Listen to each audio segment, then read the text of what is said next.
In this video, my brother and I will show you how to install quartz countertops. We will go through 4 different installs covering everything you need to know about quartz countertops. Bathroom vanity with 2 undermount sinks. Using a seam setter to set a joint on this kitchen. Using a seam setter on this large kitchen. And final location showing a joint manually without a seam setter. On project 1, I'm going to show you a quartz countertop, 1.25 inch thick, with 2 undermount sinks. Figure out sink locations and cut with jigsaw. Cut the wood out larger than the sink size so that you can get the epoxy underneath there and in the space that's allowed beside that in the countertop. Time to bring in the top. Now I'm going to clean all of the debris or oils from our hands off of the countertop with some acetone. We use acetone because it dries and evaporates completely. Now let's run a bead of silicone across the edge to hold the countertop in place. With all surfaces clean, it's time to silicone around the rim of the undermount sink. I'm going to hold it up and apply some tape on each side, and I'm going to wedge a block underneath so that it cannot drop down. The tape is there to hold the sink in place from wiggling from side to side, and the block of wood underneath will stop the sink from falling down until it is set. So once I'm happy with both sinks, you can see I've got some epoxy with the hardener just sitting on the top there. I'll mix it all up, and then I'm going to apply some blobs on the corners of the sink just in case the silicone ever wanted to let go that's around the rim of the sink. So it's kind of held with 2 different adhesives. Once everything's dry the next day, remove the tape. I like to clean off the countertop with water. I don't really get into any chemical cleaning compounds with the quartz. Follow all manufacturers' recommendations when it comes to cleaning quartz. That will wrap up the install on this countertop. If you want to follow the rest of the project, check out the luxury bathroom renovation playlist. That playlist will show this bathroom renovation step by step, start to finish. Now moving along to the next project, where we've got a full kitchen here. You can see the pattern of quartz is quite different. We're going to do a joint on this one with a seam setter.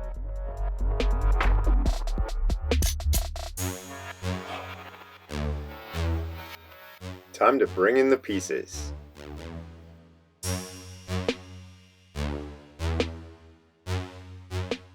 This is a smaller size kitchen than we're normally used to. The homeowner is going to put a butcher block countertop on the island and wanted the hard surface in the cooking prep areas. Now that we've got our pieces brought in, we're going to work on this joint.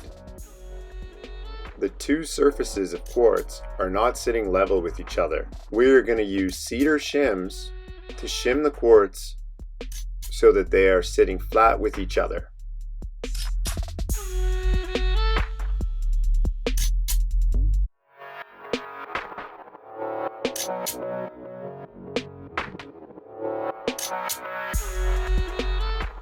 Here we are lifting up and down the one side of the countertop using the cedar shims to shim off the top of the cabinets to make sure that our straight edge is saying that we're flat all the way across. This is a very important stage, that before you get your seam setter anywhere near that seam, that you have these 2 pieces perfectly lined up with each other. It is important not to use cardboard or anything that will squish as shims. Cedar shims will stay rigid and never allow the countertop to slump down. Taking a closer look, you can see this fine black line, which means we're running nice and flat with our surfaces, and it's time to mix up the epoxy. A lot of quartz manufacturers have pre-made epoxies for joints. Some don't match up that well, and Installers prefer to make their own colors using the pigments. We tested one and it was a little bit light. Mixing in some more pigment, we'll test the second spot. This one looks perfect, so it's time to mix it all together consistently. Clean off the edge with some acetone and get ready to attach the seam setter to both sides of the quartz countertop. Time to spread the epoxy out on the joint. Spread it out evenly and lower countertop back down to the shims. Then we scrape off our first extra amount it squeezes out. Turn on the seam setter. Suction cups will suck both surfaces to the white plates you see there.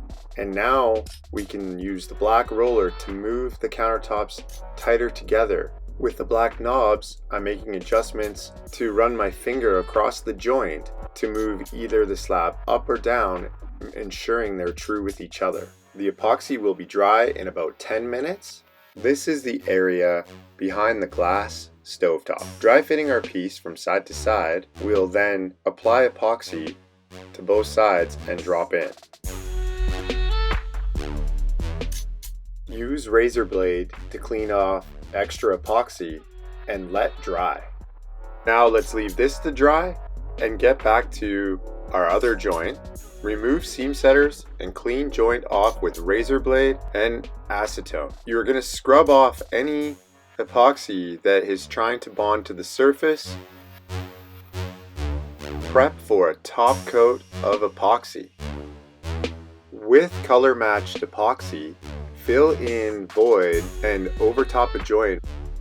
The epoxy will be raised above the surface to make sure no shrinkage can appear after scraping it with the razor blade. After a few minutes of dry time, use razor blade to clean off extra epoxy from the two surfaces, leaving the void filled perfectly flush, absolutely flat with no more shrink back potential because of the overfill. This kitchen is wrapped up. We just gotta use some silicone and go around the perimeter, locking it to the cabinets. Look at that joint. And behind the stove is gonna be perfect. You can see we added that piece of wood below the stove section so that that piece can't be pressed down or ever damaged. Time for some final shots of this kitchen.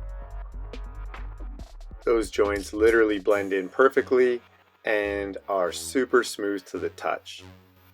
Now let's move along to the next project, which is a slightly larger kitchen with a peninsula undermount sink and a couple of joints that we're going to use the seam setter for.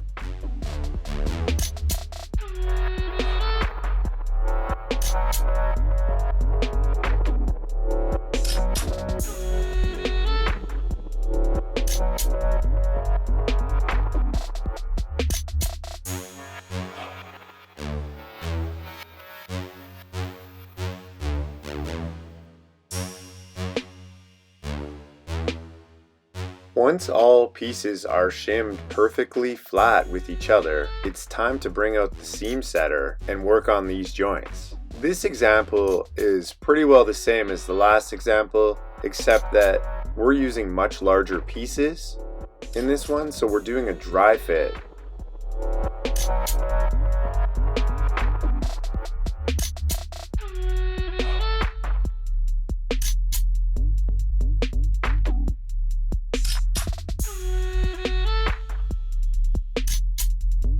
The dry fit looks perfect.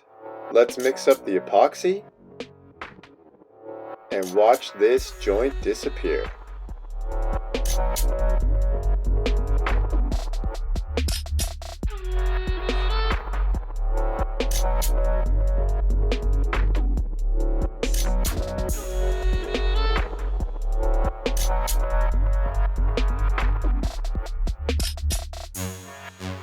Here is the undermount stainless steel sink. It's all siliconed up and epoxied on and held with tape. I will now put a block underneath to make sure it can't slump until it's bonded.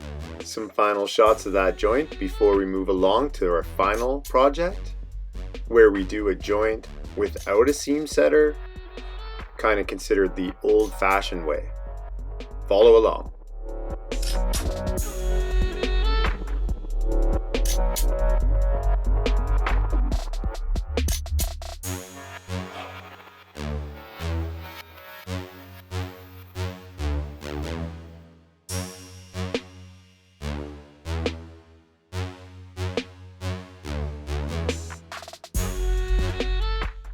With all the pieces installed, true and level and flat with each other, it's time to work on the joint.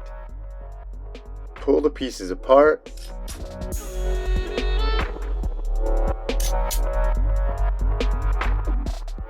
Apply epoxy. Now the difference here is we're not color matching or making the epoxy. This is a manufacturer supplied one. In all joints, it's much easier to get rid of them when the pattern is very speckled like this one.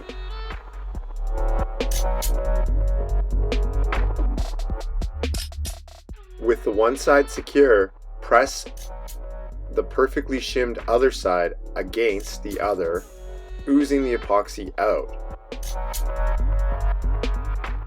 Fasten C-clamp and block of quartz at nosing joint location. This will ensure that they can't separate at all at that location, and go through and check all other spots with your razor blade.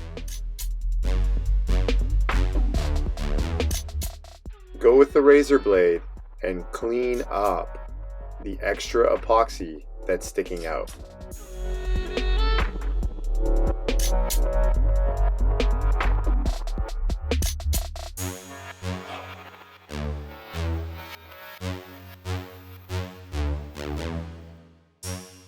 After our first cleanup, we went to the end to push it hard against the other side to even make the joint tighter, oozing more epoxy out. Then we'll clean up this joint.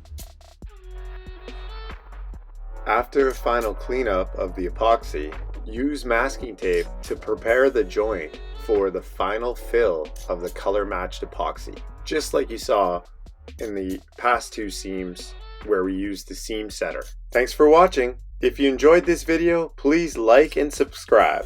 Following this video, there is a demo reel showing you all about the couch and the extensive DIY video collection seen on YouTube. Meet Tim Pierce, a Harley-driving, tattoo-loving construction expert who's on a mission to help you do it yourself. From plumbing to electrical, framing to painting, Tim's the guy you want around. There is unforeseen things like this in everybody's home. Crazy to even bother putting it in if you're gonna do it so crappy. The construction coach is here to walk you through that home construction project, offering tips and tricks you won't find anywhere else. This technique can be used all over the place. Get step-by-step advice from the tools needed to easy-to-understand technique for getting that project done just right. I think this gives it a really nice clean look underneath here. Instant access to free video content streamed anytime to any device, featuring nearly 200 videos, 50 hours of content, all sorted by category and task. Who says home construction is overwhelming? Not with Tim.